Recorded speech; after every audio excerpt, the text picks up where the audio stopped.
My husband promised our 10th anniversary trip would help us reconnect after months of growing apart. I wanted to believe him. Then I arrived at the airport and watched another woman walk straight toward us with a smile that made her look like she belonged there.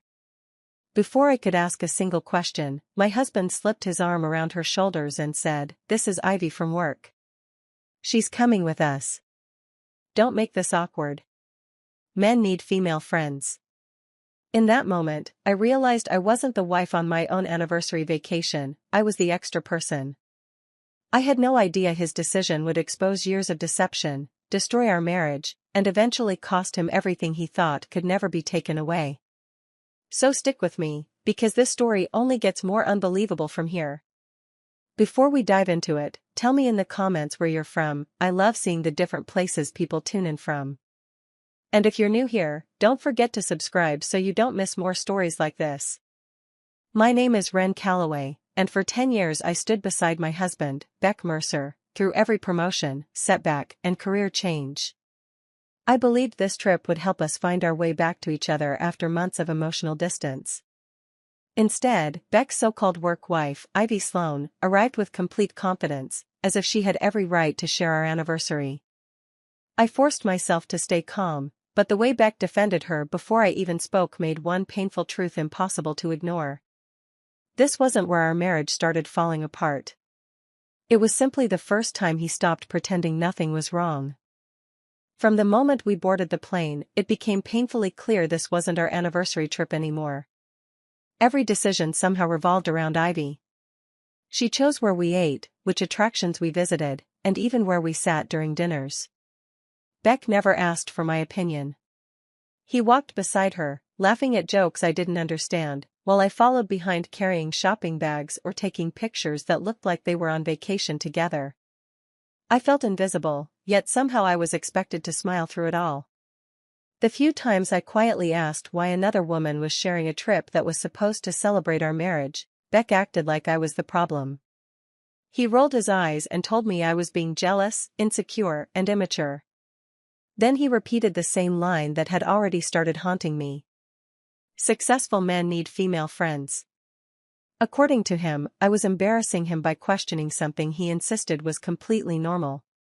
Every conversation ended with me apologizing, even though deep down I knew I hadn't done anything wrong. As the days passed, I noticed things that couldn't be explained away.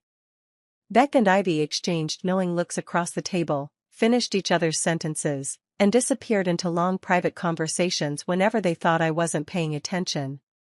Their closeness didn't look new. It looked practiced, comfortable, and deeply familiar.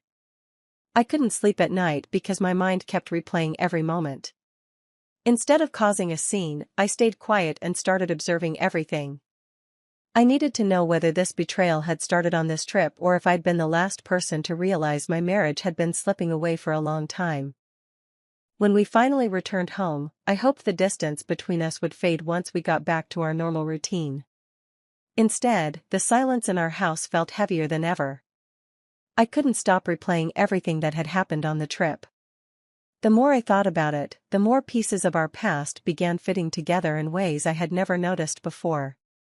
Those late-night meetings Beck always claimed were emergencies, the weekend conferences that supposedly couldn't be avoided, and the endless phone calls he insisted were from demanding clients suddenly looked completely different. For the first time, every excuse seemed to lead back to one person, Ivy. I started reviewing our finances, not because I wanted to spy on my husband, but because I needed the truth. I found expensive jewelry and designer gifts charged to our shared credit cards, followed by upscale dinners listed as business meetings. There were hotel reservations that didn't match the travel schedule Beck had given me, along with receipts from places he said he had never visited. None of it proved an affair on its own, but together it painted a picture I could no longer ignore. The hardest realization came when I remembered the company events I had helped organize over the years. I had proudly supported Beck's career, greeting clients, arranging details, and believing I was helping build our future. Looking back, I realized those events had also given Beck and Ivy countless opportunities to spend entire evenings together while I trusted them without question. One memory after another stopped feeling innocent. I no longer asked emotional questions because, deep down, I was terrified I already knew the answers I was going to find. A few days after we returned home, I realized I couldn't keep pretending everything was fine.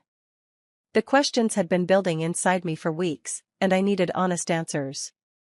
One evening, after dinner, I asked Beck to sit down with me. I stayed calm and spoke without raising my voice. I told him how hurt I had been watching him treat Ivy like she belonged on our anniversary trip. I explained that it wasn't about jealousy. It was about respect, honesty, and the way he had made me feel invisible throughout a vacation that was supposed to celebrate our marriage. Instead of showing regret, Beck laughed as if I had said something ridiculous. He insisted nothing inappropriate had happened and repeated the same words that had haunted me since the airport. Men need female friends. He accused me of being controlling and said modern marriages couldn't survive if wives questioned every friendship. According to him, the real problem wasn't his behavior, it was my inability to trust him without asking questions. Then he said something that hurt more than anything else. He admitted he enjoyed talking to Ivy because she understood his goals, his career, and his ambitions better than I ever had. After everything I had sacrificed to support his success, those words felt like a knife to the heart. I finally understood this wasn't only about another woman. It was about the respect he no longer had for me. That conversation changed everything. I didn't argue, cry, or beg him to choose our marriage. When I went to bed that night, I quietly accepted that I could no longer save a relationship if I was the only person fighting for it. From that moment on, I started planning a future that no longer included Beck.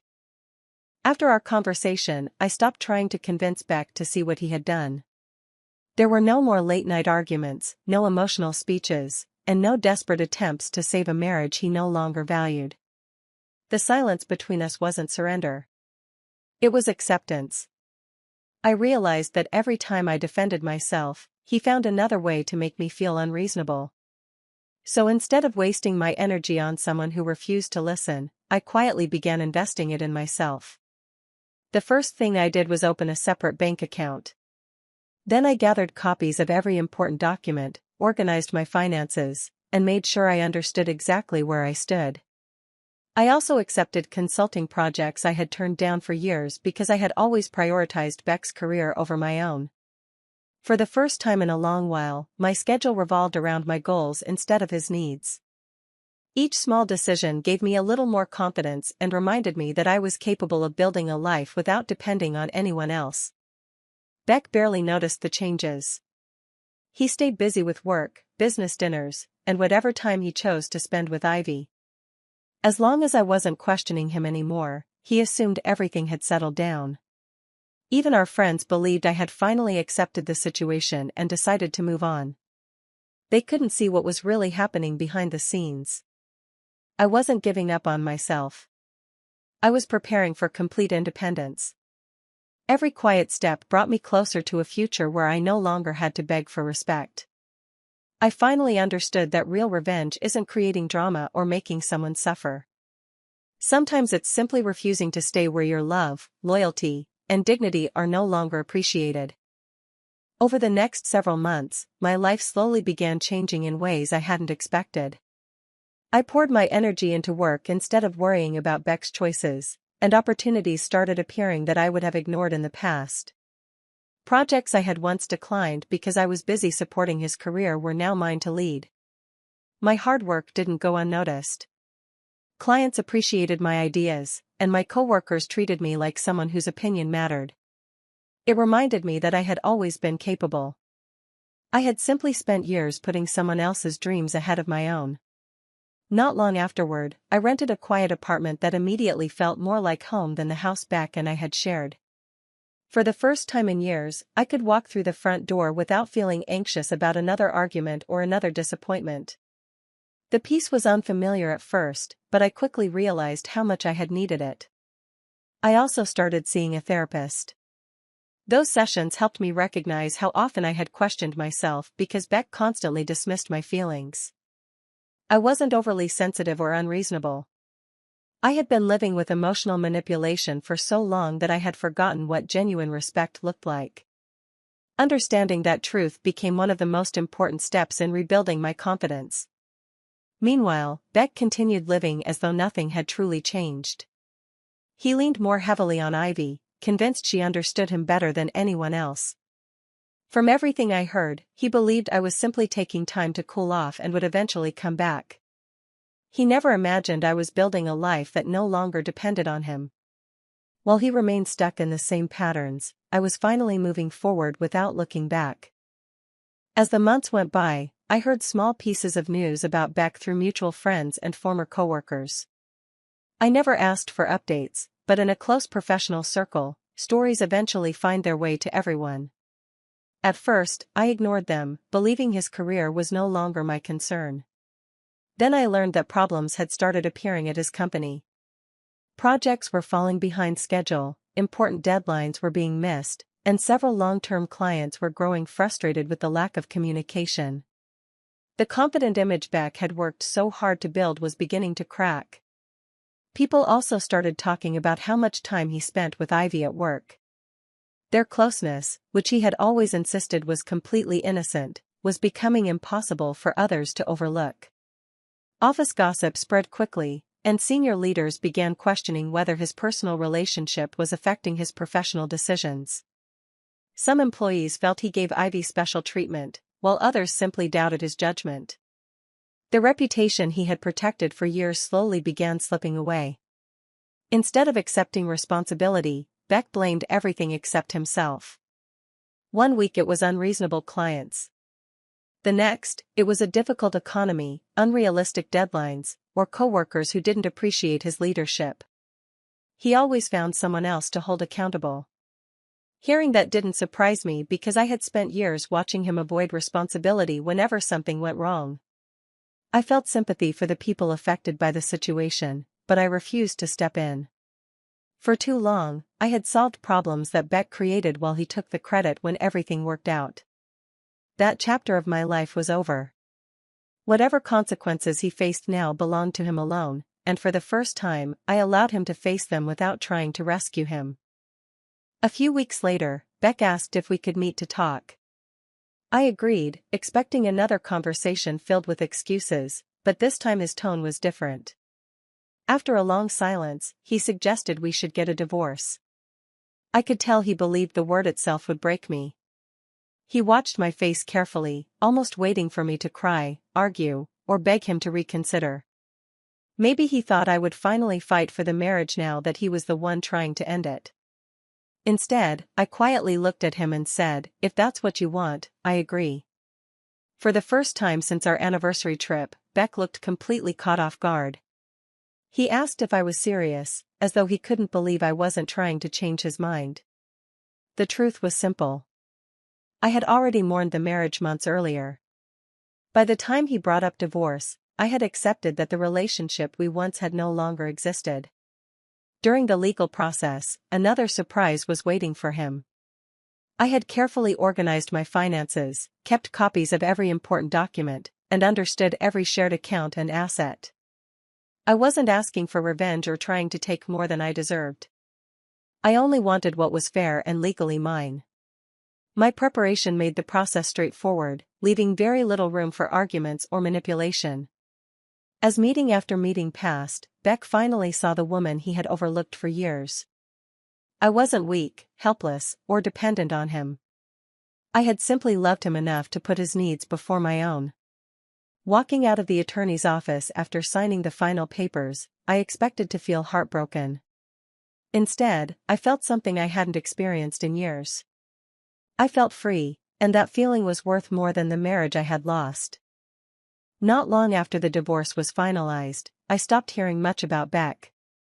I wasn't looking for updates anymore because I was finally enjoying the quiet life I had worked so hard to build.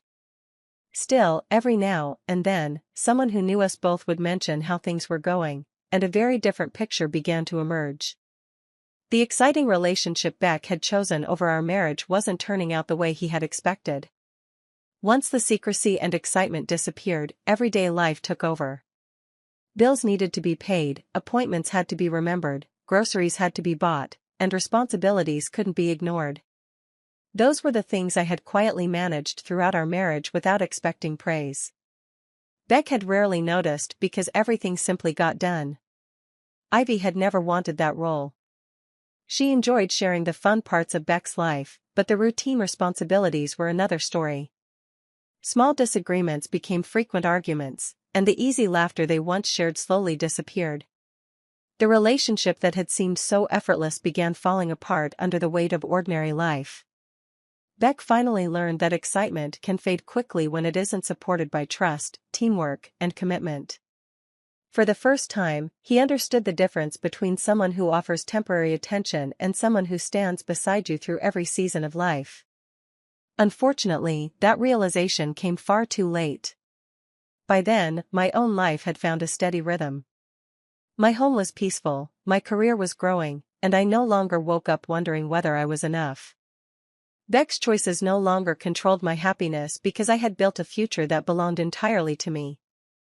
While he struggled with the consequences of his decisions, I had already discovered something far more valuable than revenge. I had found peace. Nearly a year after our divorce, I attended a national leadership conference for professionals in my industry. It was an opportunity one had earned through months of hard work, and I was excited to present ideas that my team had been developing. Walking into the conference center, I felt confident in a way I hadn't experienced for years. I was no longer introducing myself as someone's wife. I had built a reputation based on my own abilities, and people knew me for the work I had accomplished. During a networking session, I turned around and unexpectedly saw Beck standing across the room. He was there representing his company, but the confidence he once carried seemed noticeably different. For a brief moment, we simply looked at each other. I smiled politely and continued speaking with the group I was already meeting.